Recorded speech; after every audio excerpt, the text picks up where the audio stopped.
I decided to split this last planned episode into two smaller episodes. It's going to be intense in spots, and I thought it would be easier to absorb in smaller portions. I needed more CD releases.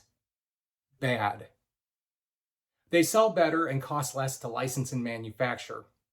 Vinyl is fine here and there, but my customers were concerned I was becoming a vinyl-only label since there had been a mere 2 CD releases in 2023, only one of which was from a major label. As mentioned earlier, in January 2023, I was informed UMG were looking at moving back to finished goods deals, but their pricing was extreme on the one title they provided me a deal memo for. Also in January, Final Clearance notified me she was working on clearing the various split-end CD reissues I had in, as well as my prioritized pseudo-echo CD request. She told me the Split Ends album Frenzy was fully cleared and just needed a couple of minor metadata updates before I received final clearance. Take note that this is January 2023. I'm going to add a little variety by changing my verbiage around on the most common phrase uttered throughout this series, so here we go. I checked back in at the start of February and then at the end of February. At the very least, Frenzy should have come my way. I got no reply. By the start of March, without anything happening, I sent my primary contact a message telling him if it would be easier to focus on some of the USA signed artists in my request list to get me some CDs, that would be great. I included a list of several.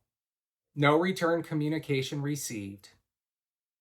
At the end of March, I sent my primary contact a message that I hadn't had a clearance in 6 months and included my list of 40-ish outstanding requests at the time.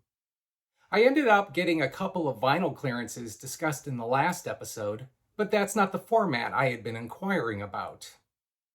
In April, I finally got a response from Final Clearance asking questions about the pseudo-echo release. At the end, she said the artist will need to be on board with the reissue. I knew then it would likely never happen. In 2005, there was a CD release of the album that was poorly mastered from vinyl. After some back and forth, I had a phone call with the guy who released it. He explained that EMI were not involved at all and that he licensed the album, for lack of a better term, directly from the artist. He said the artist was a bit of a spiky character and insisted on receiving $5,000 to allow what was essentially an artist-approved bootleg CD. When the CD was released and people complained about it being vinyl-sourced, the band at the time claimed things like the album masters were lost or that EMI just wouldn't come to the party. Having the USA master tape list, I can confirm they have 3 copies of the album masters and felt this could have been a great opportunity to get the album, one of my Desert Island discs, a properly sourced reissue. I attempted to reach out to the band multiple times but never got a reply.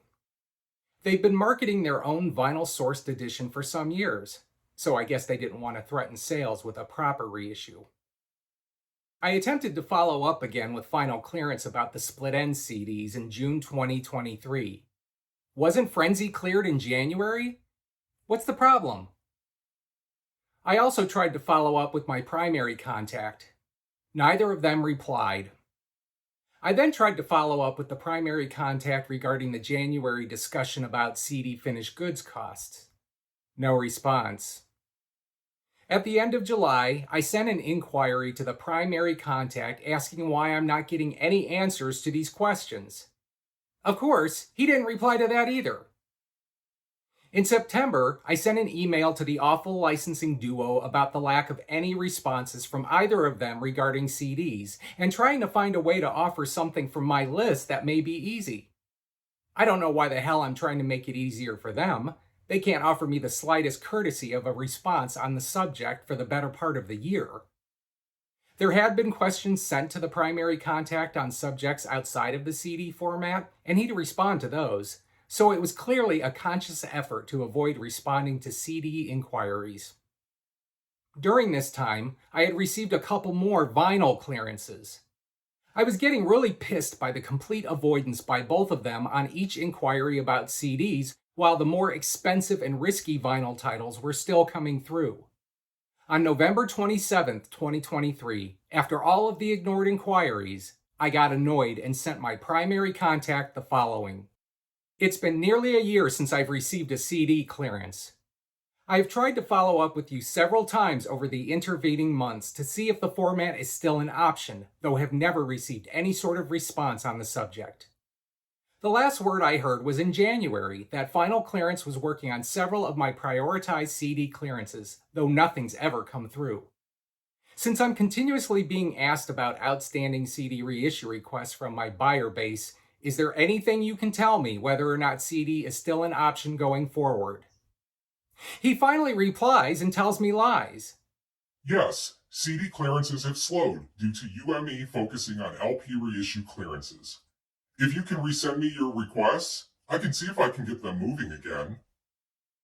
I could have burst. So he and his demon-spawned subordinate have intentionally ignored all of my inquiries over the year to avoid telling me everything had ground to a halt on the CD front. Who made that decision, Mr. Licensing? He doesn't seem to realize that sometimes labels talk to each other, and I was well aware that another label who had not been requesting vinyl had continued to receive CD clearances during the year. That lousy jackass was simply exploiting my list of requests to better serve his bottom line, giving absolutely no consideration to me, the client. I was unknowingly manipulated towards becoming a vinyl-only label. They intentionally acted like cowards, avoiding this information month after month after month, while I foolishly sat here waiting for CD clearances that were pretty much completed, but never forthcoming. I screamed a multitude of silent screams,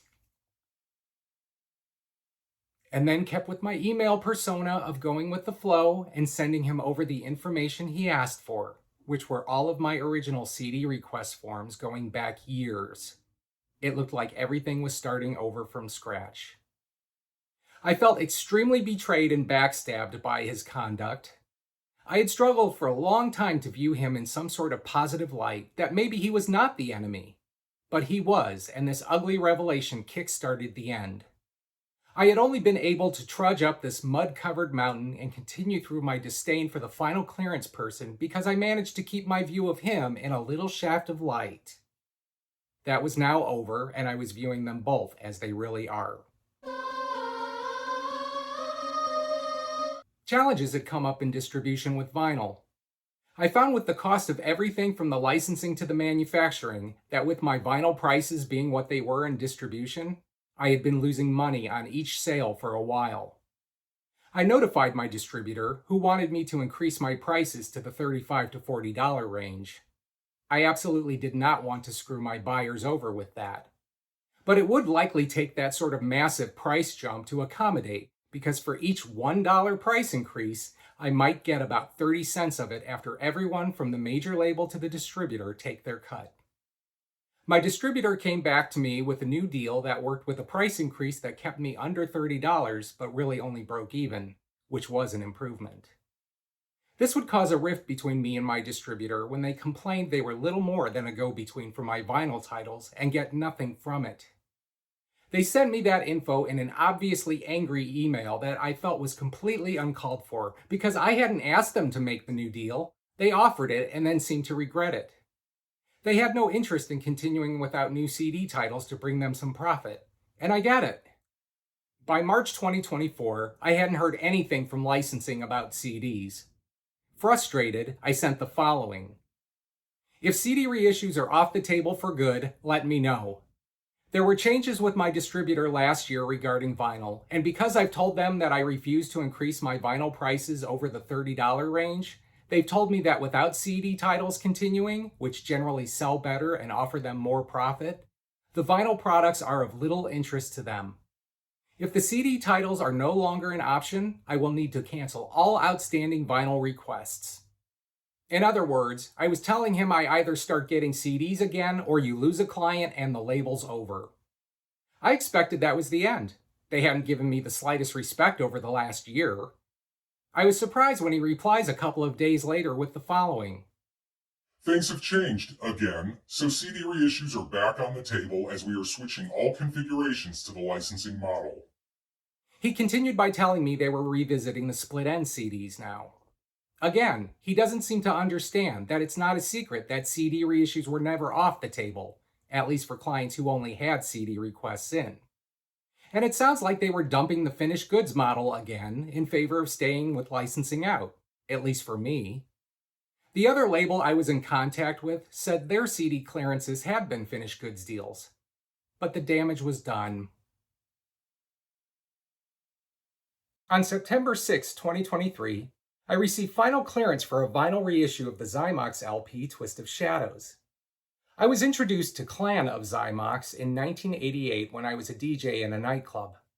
A customer brought in a 12-inch single with the songs A Day and Stranger and wanted me to play it. I did, though I don't recall which song. Either way, I liked it and quickly bought the LP. In 1989, the music video for the Zymox song Obsession aired on MTV's 120 Minutes. It's just the way it should be. It's alright.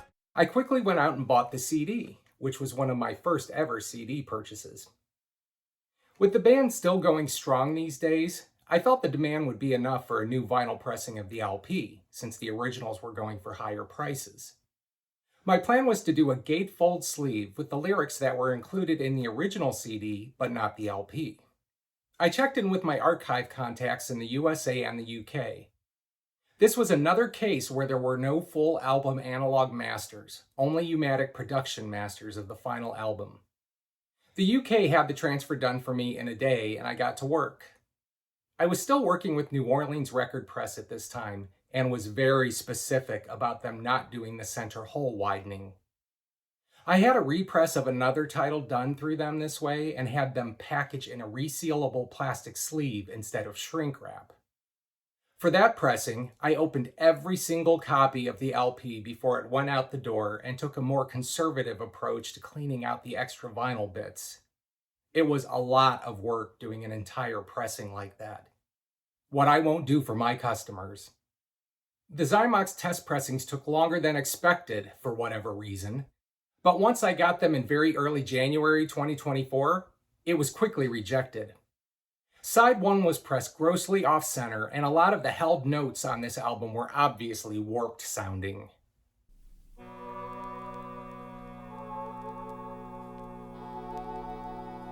Disqualified! The manufacturer originally thought it was on their end, thinking the stampers were not well centered in the press.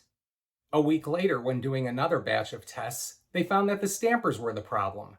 The center hole had been punched very off-center. So, now we had to wait for RTI to make another set of stampers. Things had gotten so bad with the manufacturer at this time.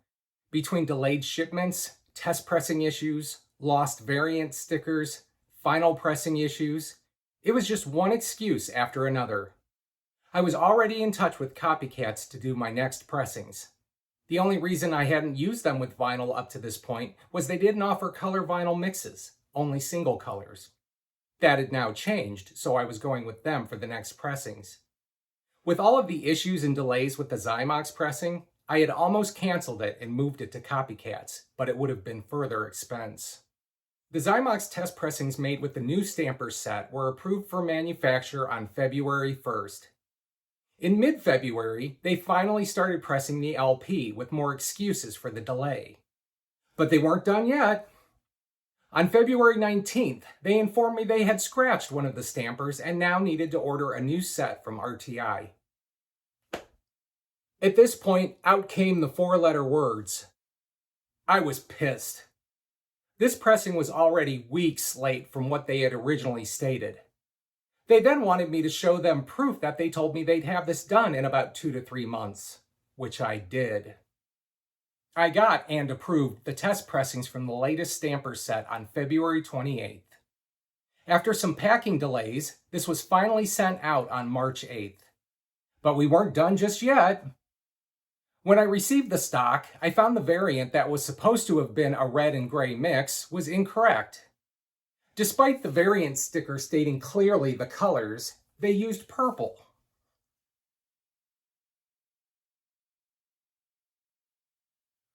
I guess they thought I just wouldn't notice. I just wanted to wash my hands of this latest vinyl manufacturing fail and ordered a new set of variant stickers that stated the purple color choice. I would re-sticker each and every copy as it would leave my house, either for distribution or in direct sales. The Zymox Twist of Shadows LP was finally released on March 29, 2024, more than 2 months later than originally planned. So silver and bright, imagination takes the shadows away. I was relieved with the way the gatefold sleeve came out.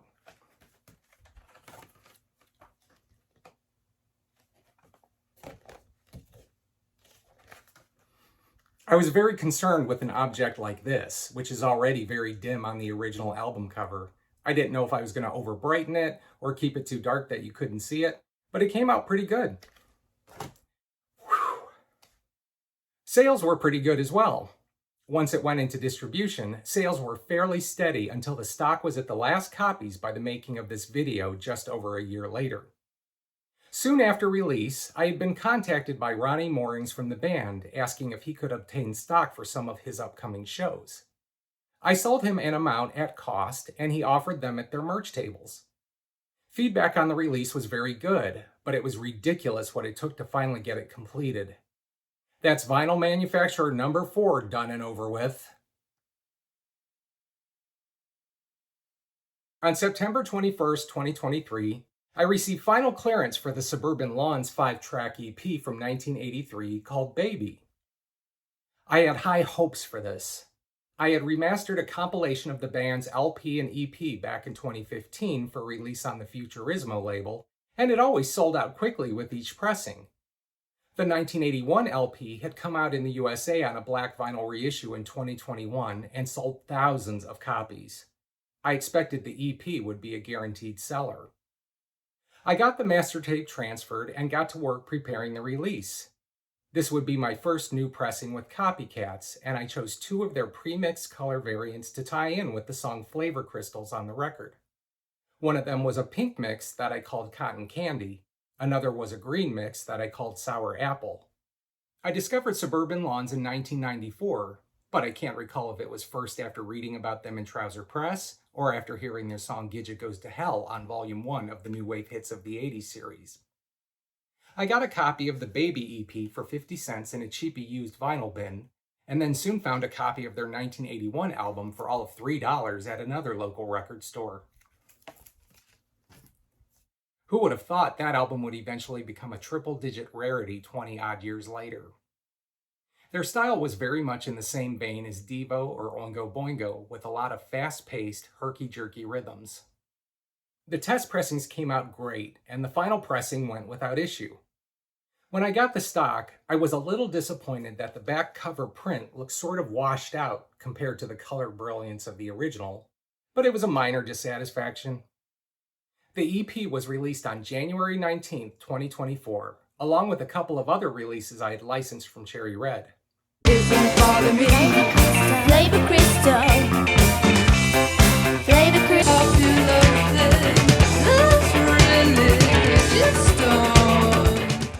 The instant success I anticipated with the EP did not materialize, and I was really surprised. I guess most people were only into the 1981 LP because the EP sales were paltry. It was a single pressing of 1,000 on 2 different color variants, and it's barely moved half of that pressing. All the more reason that I could not keep focusing on vinyl. I often liked the final product, but I couldn't keep doing them if they're just not selling. In October 2023, I contacted Cherry Red about licensing some of the albums they owned by the band Isis and Gaza. They were a very unique duo of singer, keyboardist, guitarist Martin Bates, and multi-instrumentalist Peter Becker. I discovered the band through Trouser Press in 1994, and then picked up a sealed copy of their 1982 album, Drumming the Beating Heart, on a record shopping trip in the Detroit area. Right away, I liked the melancholy keyboard sounds and rough guitar work. The singing style of Bates at this time was unrestrained as he growled, screamed, and shouted his way through impassioned lyrics. It was definitely an acquired taste that appealed to me. I quickly began seeking out their catalog, mostly through mail order CD reissues and used vinyl. I loved just about everything I heard. From the earliest rough singles through the later pop leanings, most of it worked for me. The only style I didn't connect with is the improvisation they did on an even more obscure album from 1981. Random notes, clanging, and banging isn't my thing. The original CD reissues often had problems. Some were poorly mastered from vinyl, some had songs faded out early, others were in mono rather than stereo. In 2008, I had already been remastering for Cherry Red for a couple of years when the Isis catalog came up. I wanted to restore some of the material back to original with cleaner remastering and no early fades. At the time, they were simply doing the reissues as they were on the first CD editions, no changes to bonus tracks, so there were going to be some faults that I wouldn't be able to rectify. My original plan for this new series was to eventually reissue the full catalog, but I was going backwards. I wanted to start with a CD and LP edition of the original 1987 compilation titled Kodak Ghosts Run Amok. I was going to double the CD in size to clean up some of the previous issues that had yet to be corrected, by making what was essentially a mixtape of additional personal favorite songs. This would allow the two B-sides from their 1980 debut single to be presented on CD in stereo for the first time. For the compilation, I rebuilt it from the best quality original tracks. The great single Invisibility had been in mono for some unknown reason on the original compilation, so I was able to restore that to stereo. The LP color mix I chose fit perfectly with the autumn theme of the album cover.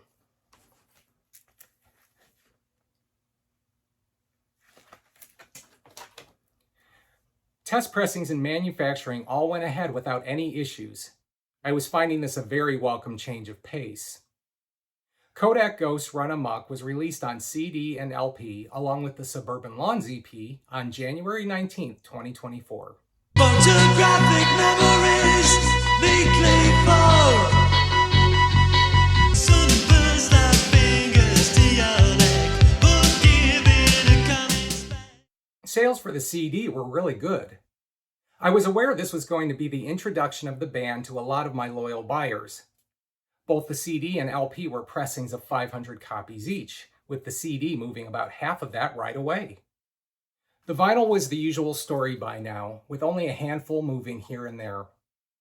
This was really disappointing because of all of my vinyl reissues. I think this one is my absolute best. The color mix is fantastic, and it's an extremely clean pressing of 13 amazing songs. The CD continued to sell here and there, and the bulk of the pressing is gone. The LP will likely be another that will outlive me. Since the licensing of the first title was so quick and easy with Cherry Red, I then licensed the 1986 album Back from the Rains and the 1983 album Rust Red September for CD reissue. I would be changing the bonus material to include more appropriate album-related songs and singles.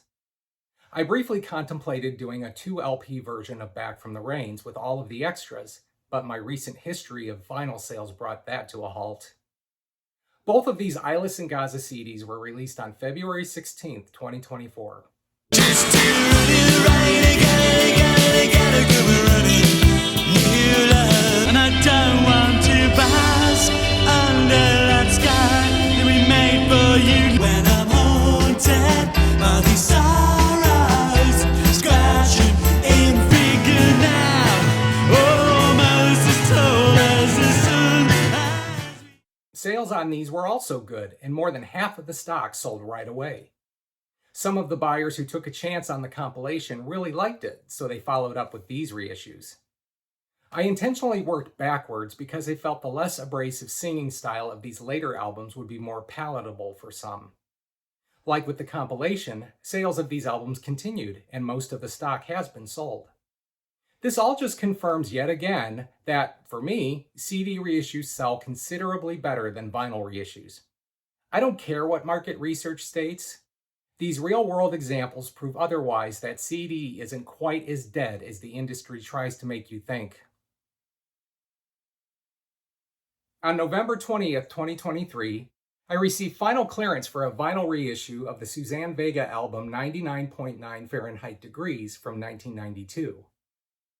5 hours later, the clearance was rescinded with them stating that they need to clear it with artist management first.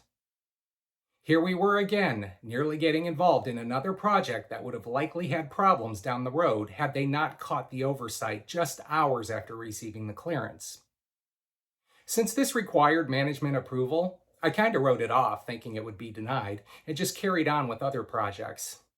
I was surprised when on January 23rd, 2024, I was notified it had been approved to move forward. Okay. I did notice that the clearance stated it was to only be a single pressing of 1,000 units, rather than allowing me to do further pressings. I suspected this was part of the deal with artist management. I was aware of Suzanne Vega when her song Luca was climbing the charts in the late 80s. I got into this album in the early 90s when MTV's 120 Minutes were playing the videos amongst all of the horrid grunge crap of the day. The song Blood Makes Noise was in heavy rotation, and they were making a big deal about it having an industrial sound. Even Suzanne was quick to point out that it was just that song. It's not like it was an industrial album.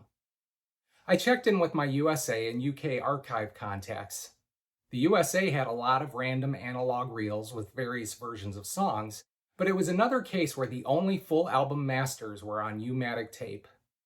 Some had already been archived, so I requested a download and got to work.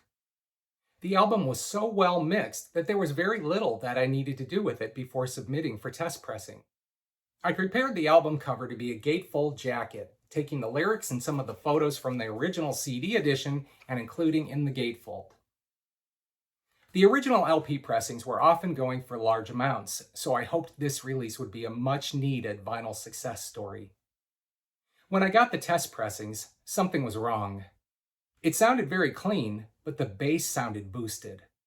It was already a bass-heavy album, but now it sounded boomy and overblown. I checked with the cutter and asked if they modified this. He confirmed he had given it a bass bump. I hated telling him I have to reject this because we had a very good working relationship, but I wasn't satisfied with it. When I submit my audio for cutting, the intent is that's what I want cut into the lacquer. If they have to make a very minor high-end cut to avoid issues, that's fine, but my other frequencies are to be left as is. The new cut was made at their expense and sent to the manufacturer for plating. When I got the test pressings, there was an extremely loud pop right between the last two songs on side 2. This was on all copies of the test, so it was either in the stamper or the mother. Upon review, the manufacturer found it was in the mother and they tried to clean it off. They said they managed to reduce it and sent me new tests. Yes, the original loud pop was now less, but the manner in which they cleaned it off managed to put small clicks and pops through the entire side too. Having let some unsatisfactory tests and pressings go through, I was not going to let it happen with this album. There were a lot of delicate, light sounds, and I wanted it to be a very clean pressing. Side 2 of the LP had to be recut yet again, and another set of stampers created. Finally, the tests were approved after all of this. The color choices were a great tie-in with the album. One variant was orange with black smoke, the other was on crystal clear yellow. As instructed, I sent a test to UMG Production, who was sending it to Suzanne's management for review. He had already approved the artwork. After he got the test, he said it sounded good, but asked me what source I used. I told him a U-matic production master. He got upset by that, telling me he had been informed I was an audiophile label and would use the best source, U-matic not being his idea of the best source. I explained to him that a lot of albums from this era did not always have a full analog master, that many times they were compiled from various masters to U-matic tape for production. I told him the USA and UK reviewed the asset lists and there were no full analog masters for the album. I can't say if this could have been another fire casualty, but with the amount of masters available, I'm guessing not. He understood and approved the cut. There seemed to be a lot of buzz around this reissue, and I felt confident it would do well. People thought it was going to be an instant sellout. I wasn't quite that confident, but knew it would do good. The album opened for pre-order around mid-May, and with a release date of May 31st, 2024. It's ringing in my ear, blood makes noise, and I can really hear you in the 99.9 This was the biggest vinyl opening I'd had since the last batch of Boingo reissues, and I was working around the clock. When pre-orders were finished, more than half of the inventory was gone. Just under 300 copies were left for distribution, and those were sold before the street date. When stock arrived, I mailed 2 copies of each variant to Suzanne's management. I never heard any feedback either from him or Suzanne on their thoughts of the finished product. Well, I hope they liked it. The feedback from buyers was extremely good. The final pressing was very clean sounding and buyers appreciated it. Behind the Isis and Gaza LP, I consider this my best final reissue of my full catalog. Very, very pleased with this one. I had also submitted a request to do the album on expanded CD and a first ever vinyl release of Suzanne's next album, 9 Objects of Desire. But the label would be dead in a couple of weeks after those submissions.